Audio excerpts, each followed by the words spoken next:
हाँ, तो कल जो हमने पिछली क्लास में मैंने आपको बताया था, जो बहुपद चैप्टर चल रहा था 10th क्लास का मैथ का, जो चैप्टर 2 है बहुपद, वो चैप्टर की हम आपको तीसरी क्लास ले रहे हैं। आज हम आपको बताएंगे कि जो मतलब त्रिघात बहुपद होते हैं उनके शून्यक मान कैसे निकालते हैं और हम लोग उसको जो है ग्राफ के द्वारा कैसे समझते हैं। तो एग्जाम्पल के लिए मैंने लिया है y बराबर x³ माइनस के 4x।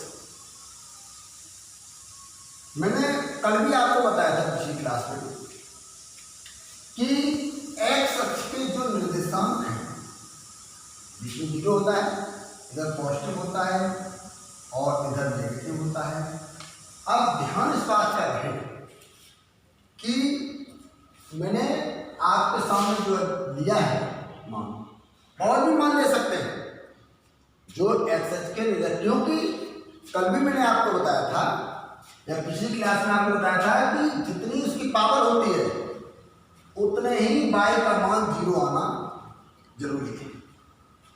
यहाँ पर x की घात कितनी है? 3 है, तो हम यहाँ पर और भी मान बढ़ा सकते हैं।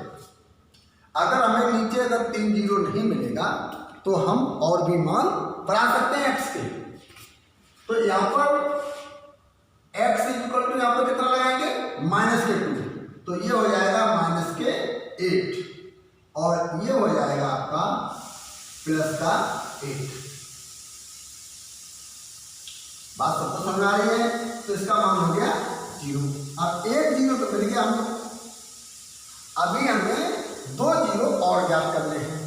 आगे में लगाया मान, ये आपका रहा माइनस के बनी रहेगा इसका मान, और ये आपका निकलेगा जब x इक्वल टू -1 लगाएंगे तब।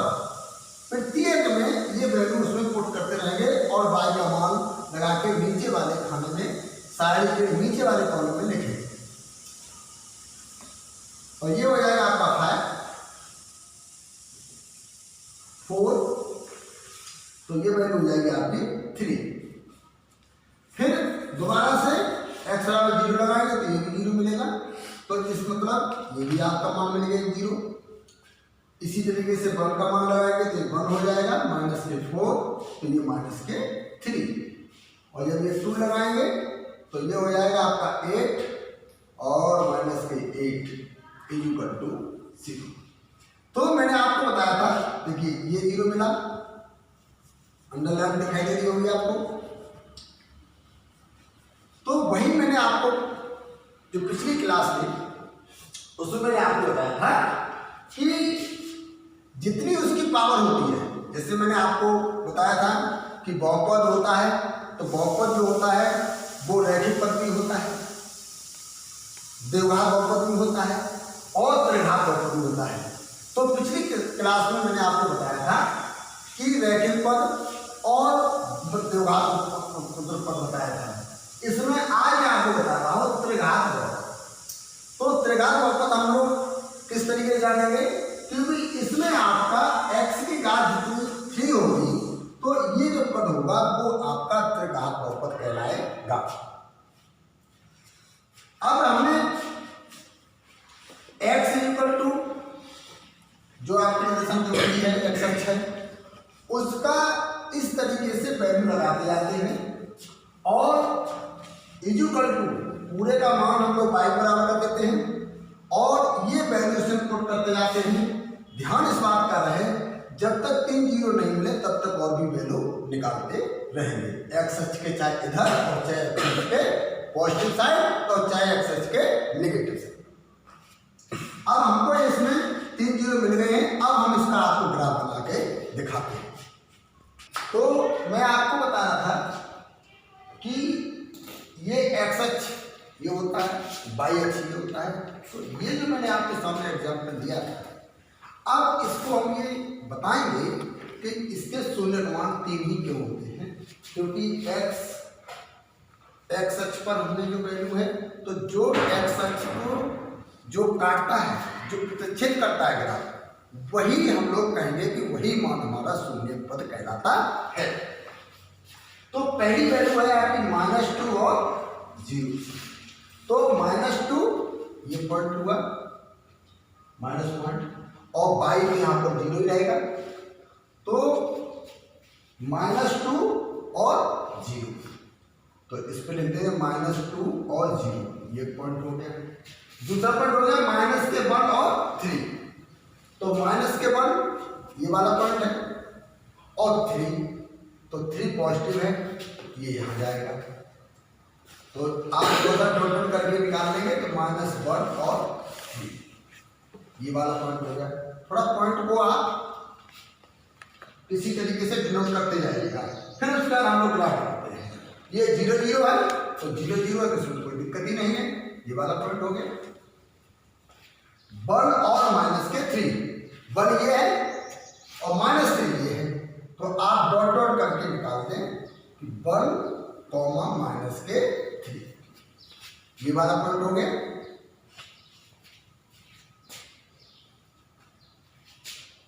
उसके बाद आपका 2 और 0, तो 2 आपका ये हो गया, 2 और 0।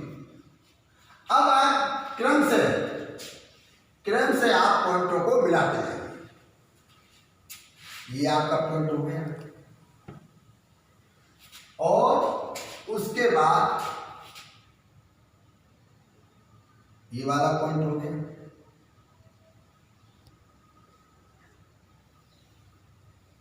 और उसके बाद आपका पॉइंट हो गया ये, और उसके बाद पॉइंट हो गया ये। अब आप ये देख रहे होंगे ग्राफ में कि एक्स अक्ष को 3 जगह ये इंटरसेक्शन कर रहा है। तो यही जो पॉइंट है, इस समीकरण या ये जो आपका बहुपद है, त्रिघात बहुपद है, इसके शून्य का मान 3 ही होंगे, क्योंकि आपने ग्राफ से मैंने नोट किया है कि एक्स अक्ष को ये 3 पॉइंट जो है वही इंटरसेक्शन कर रहे हैं। और तो हम कह सकते हैं कि जो मतलब त्रिघात जो है आपका ये है बहुपद है, इसके शून्यकों के मानों की संख्या 3 होगी। ये हम लोगों ने सिद्ध किया, क्योंकि वो एक्स अक्ष को 3 जगह इंटरसेक्शन करता है। अब इसका मतलब ये है कि ये वाले पॉइंट और ये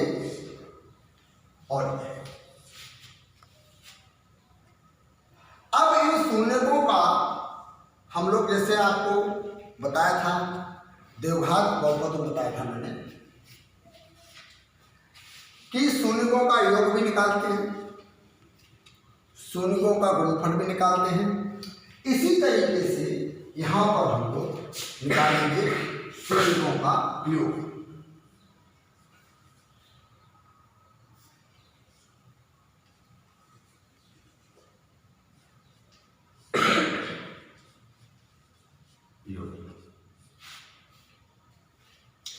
अब हम इसको जो मतलब डिनोट करते हैं, वो 3 सीरीज से पहला अल्फा, बीटा और गामा। इसमें लिखेंगे alpha plus beta plus gamma equal. अब दोनों शून्यकों का योग, अब शून्य मैंने आपको बता दिया है कि अल्फा प्लस बीटा, तो एक का मान आपका हो गया अल्फा, बीटा का मान हो गया -2, दूसरा हो गया बीटा का मान हो गया आपका 0, और गामा का मान हो गया आपका 2। क्योंकि अभी हमने आपको बताया था कि जो एक्स अक्ष है उसके जो एक्स अक्ष पर कहाँ पर पॉइंट पर इंटरसेक्शन कर रही है, तो ये -2 पे कर रहा है, या 0 पे कर रहा है, या 2 पे कर रहा है, तो वही आपके शून्य मान हो गए। तो शून्य मान आपके हो गए अल्फा = 2, बीटा = 0, गामा = 2। ये मान उस पर लगा दीजिएगा, तो आपका ये हो जाएगा 2 -2 प्लस में 0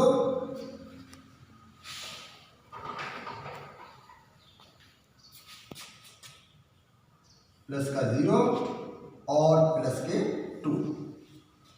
बात सबको समझ आ रही है। अब ये जब रिजल्ट करोगे तो रिजल्ट आएगा आपका 0। रिजल्ट क्या आएगा आपका 0 आएगा। अब इसमें कोई कोएफिशिएंट तो है नहीं। अब हमने जो आपको बताया था कल, एक नियम ये भी होता है alpha plus beta plus gamma होता है माइनस के बी अपॉन ए। ये हमने आपको बताया था माइनस के बी अपॉन ए। अब माइनस कितना है, अब इसकी तुलना करेंगे A X cube plus B X square और plus C X plus D. तो इसमें बी वाला पद है ही नहीं, दिखाई दे रहा होगा आपको। जब इस समीकरण की तुलना, ध्यान रखें इस समीकरण, क्योंकि ये त्रिघात बहुपद है, तो त्रिघात जो बहुपद है वो इसका जो निरूपित करेंगे तो उसका जो जनरल फॉर्मूला होता है वो ये होता है A X cube plus B X square plus C X plus D. इससे हम लोग उसकी कंपेयरिंग करते हैं। तो यहाँ पर ए का मान तो 1 मिल गया, यहाँ पर बी का मान 0, क्योंकि यहाँ इसमें बी पद है नहीं, तो यहाँ पर होगा 0 अपॉन 1, तो इक्वल टू आएगा आपका 0। फिर आपका है अल्फा बीटा, बीटा गामा और गामा अल्फा इक्वल टू, तो ये आपका आएगा सी अपॉन ए, सी अपॉन ए। अब इसमें सी कितना है माइनस के 4, कितना है सी माइनस के 4 और ए का मान है आपका 1, तो इसकी वैल्यू आएगी माइनस के 4। और अल्फा बीटा गामा ये शून्यकों का गुणनफल है। दूसरी भाषा में कहेंगे तो मूलों का गुणनफल है, हम लोग उसको मूल के नाम से भी जानते हैं। तो अल्फा बीटा गामा ये मल्टीप्लाई होगा और मल्टीप्लाई होगा वो 0 होगा। क्यों? क्योंकि इसमें एक आपका ऑलरेडी 0 है, तो जब आप करेंगे तो आप इसमें चेक कर लें, ये आपका आएगा डी अपॉन ए, तो डी अपॉन ए। अब डी इसमें है नहीं पर, तो डी का मान कितना हो गया 0 और ए का मान है 1, तो इक्वल टू आएगा आपका 0। ये जो वैल्यू मैंने आपको निकाल के दी है वो आप अल्फा बीटा गामा वैल्यू मैंने पहले से निकाली है ग्राफ में, उसको आप यहाँ पर सत्यापित कर सकते हैं। बात आपको सबको समझ आ रही है? Okay, that is all.